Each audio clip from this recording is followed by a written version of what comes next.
एक राजा भगवान का ही अंश होता है। राजा में भगवत बुद्धि ही का स्थापन करना चाहिए। एक छोटी सी भूल के लिए, छोटी सी गलती के लिए इतना कठोर दंड, ये तुमने उचित नहीं किया बेटे संगी। शमीक ऋषि ने एक शिष्य नाम था गौरमुख, जल्दी आओ जी गुरुदेव, जाओ राजभवन जाओ, सूचित करो महाराज को, शापित हो चुके हैं, केवल 7 दिन है, अपना अंत बना ले, अंत बना ले। गौरमुख नाम का शिष्य सज्जनों दौड़ते हुए पहुंच गए राजभवन में, जिस सिंहासन पर महाराज परीक्षित आरूढ़ थे। हाथ जोड़कर विनीत विनय भाव से निवेदन किया, आपने गलती की, अपराध किया, आप शापित हो चुके हैं। गुरुदेव ने आदेश दिया है 7 दिन है आपके पास, अपना अंत बना लें। सूचना देकर गौरमुख लौट करके आए। ध्यान देना मेरे श्रोताओं, डॉक्टर यदि हमको कह दे अब ज्यादा समय नहीं है, तो हमारी पोजीशन क्या होती है? हम बड़े परेशान हो जाते हैं, पूरे कुंबे को इकट्ठा कर लेते हैं, बेटे को, बेटी को, परिवार वालों को, बिल लिखना शुरू कर देते हैं। लेकिन दर्शन करो, आज महाराज परीक्षित को मौत का समाचार मिला, 7 दिन है। उसी वक्त, उसी समय, तत्क्षण सिंहासन से खड़े हुए राजमुकुट उतारा, पुत्र जन्मेजय को पास बुलाया, यहां बैठो, मुकुट शीश पर चल दिए आज राजा परीक्षित। तत्क्षण उसी समय गंगा तट के लिए तुरंत वैराग्य ले लिया, वैराग्य ले लिया। गंगा के तट पर वैराग्य स्वरूप में बड़े बड़े ऋषियों को देखा, मुनियों को देखा, महात्माओं को देखा।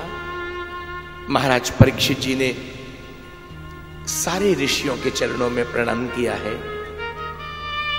अहो मयो धन्यतमान नृपाणाम महत्तमानुग्रहणीय शीला। दीपक, मोबाइल को ऑफ करो, माइक पर ध्यान दो। राज्ञाम कुलम ब्राह्मण पाद शौचा दूरात् विसृष्टम बत ग्रह्य कर। महाराज परीक्षित जी ने चरणों में प्रणाम करते हुए, आज मैं धन्य हो गया। अहो वयम धन्य धन्य तमाम नृपाणाम, आज मेरा कुल पवित्र हो गया, मैं पवित्र हो गया। एक बात कहूं, संतों का दर्शन, अरे आशीर्वाद तो दूसरी बात है, संतों का दर्शन भी हमको पावन बना देता है, हमको धन्य बना देता है, ये निश्चित मानिए। आज मैं धन्य हो गया। आप तो अंतर्दृष्टा हैं, सब जानते हैं। मैंने एक संत के प्रति अपराध कर दिया, शापित हो चुका हूं, 7 दिन है मेरे पास। आपके चरणों में निवेदन कर रहा हूं, प्रार्थना कर रहा हूं, एक मरण धर्मा जीव का कर्तव्य क्या है?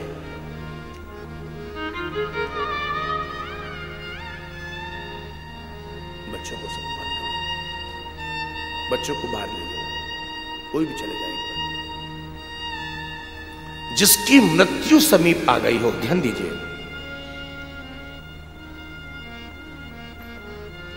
क्या कर्तव्य है उसका?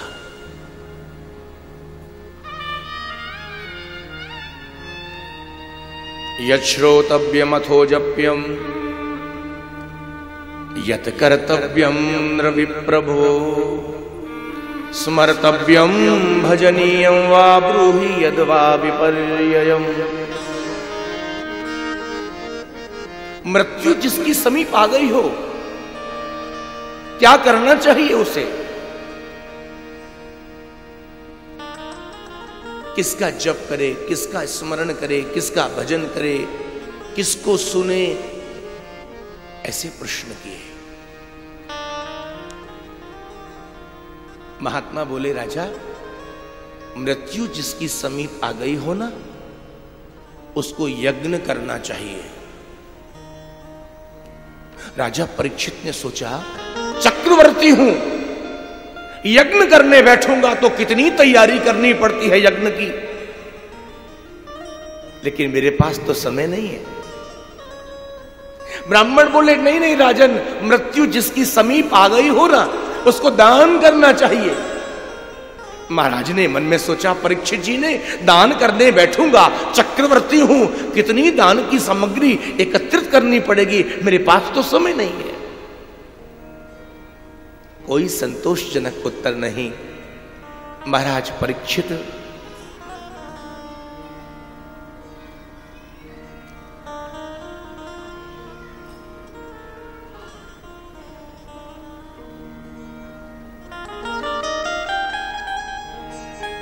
गंगा के तट पर आए और प्रार्थना कर रहे थे, मां गंगे, मेरे प्रश्नों का समाधान कीजिए। एक मरण धर्मा म्रियमाण पुरुष का धर्म क्या, कर्तव्य क्या? मां गंगा को प्रार्थना कर रहे थे कि उसी गंगा के तट पर तत्राभवत भगवान व्यासपुत्रो यद्रच्छया गामटमानो नपेक्षा अलक्षलिंगो निजलाभतुष्टो व्रतश्च बालैरवधूतवेश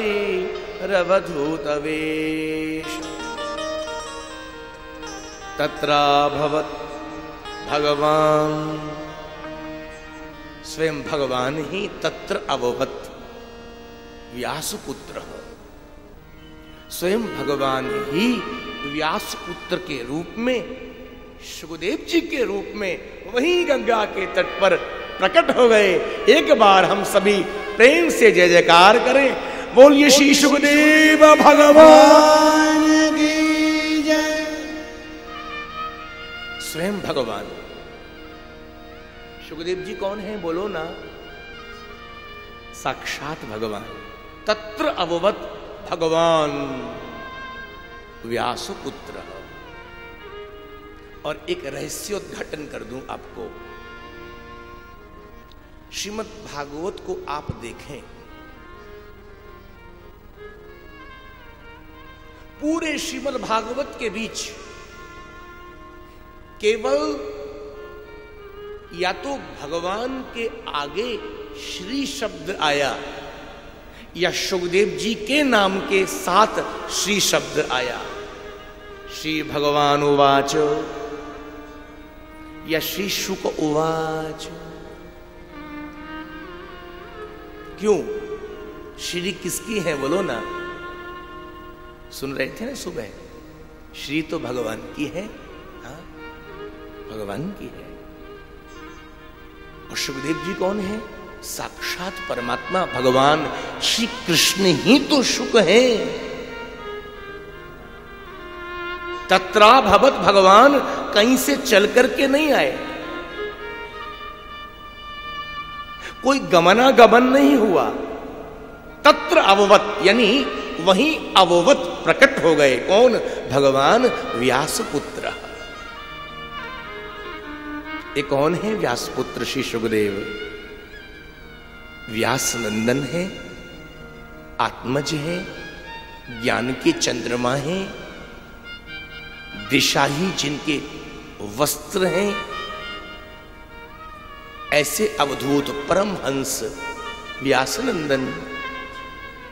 एक बार झांकी का दर्शन तो करो। 16 वर्ष की अवस्था है, आजानुलंबित भुजाएं हैं, घुंघराले केश हैं, ऐसे ज्ञान के चंद्रमा व्यास के आत्मज परीक्षित जी महाराज को दर्शन दे रहे हैं। बोलिए श्री सुखदेव भगवान की जय। सबसे पहले राजर्षि परीक्षित जी ने सुखदेव जी का यहाँ पर पूजन किया, अर्चन किया है। आइए हम लोग भी बड़े भाव और श्रद्धा से सुखदेव जी को स्मरण करके भाव से मेरे बात गाएं। वहीं बैठे बैठे सीधे बैठ करके सुखदेव जी का अभिवंदन करें, पूजन करें, अर्चन करें महाराज परीक्षित जी के साथ मिलकर। हे मेरे गुरुदेव करुणा सिंधु करुणा कीजिए। हे मेरे गुरुदेव करुणा सिंधु करुणा कीजिए। हे मेरे गुरुदेव करुणा सिंधु करुणा कीजिए। हे मेरे गुरुदेव करुणा सिंधु करुणा कीजिए। हे मेरे गुरुदेव करुणा सिंधु करुणा कीजिए। हो अधम आधीन अशरण अब शरण में लीजिए। हो अधम आधीन अशरण अब शरण में लीजिए। हे मेरे गुरुदेव करुणा सिंधु करुणा कीजिए। हे मेरे गुरुदेव करुणा सिंधु करुणा कीजिए। सब गाइए भाव से।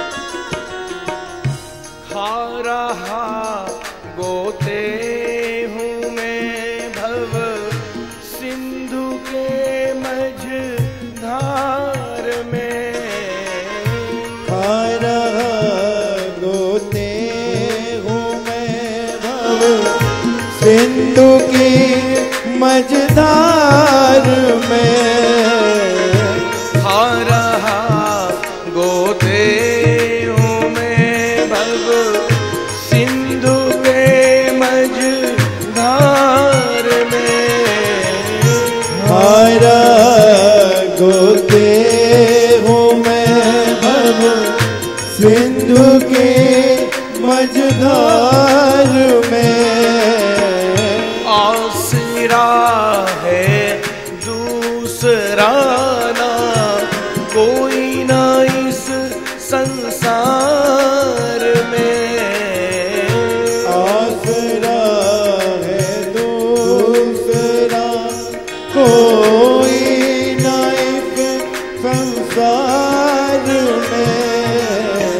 कोई ना इस संसार में। कोई ना इस संसार में।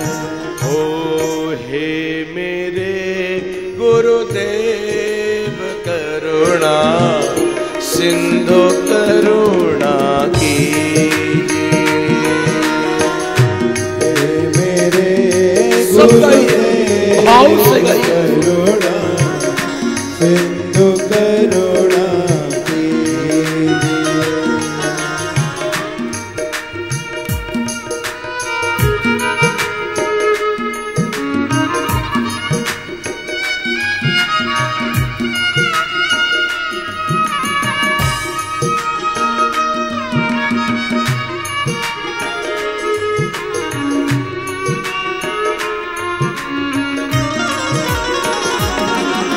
मुझ में न जप तप साधे,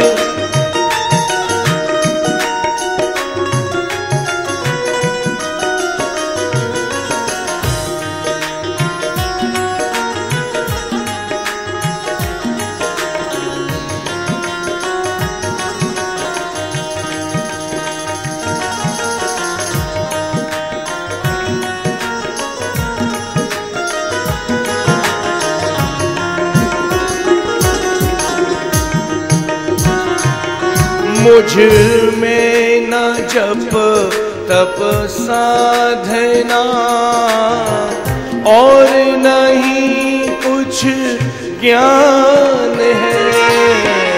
मुझ में न जप तप साधना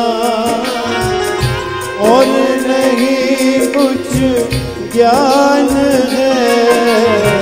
निर्लज्जता है बाकी और बस अभिमान है। लज्जता है एक बाकी और बस अभिमान है। और बस अभिमान है। और बस अभिमान है। हो हे मेरे गुरुदेव करुणा सिंधु करुणा कीजिए। हे मेरे गुरुदेव करुणा सिंधु करुणा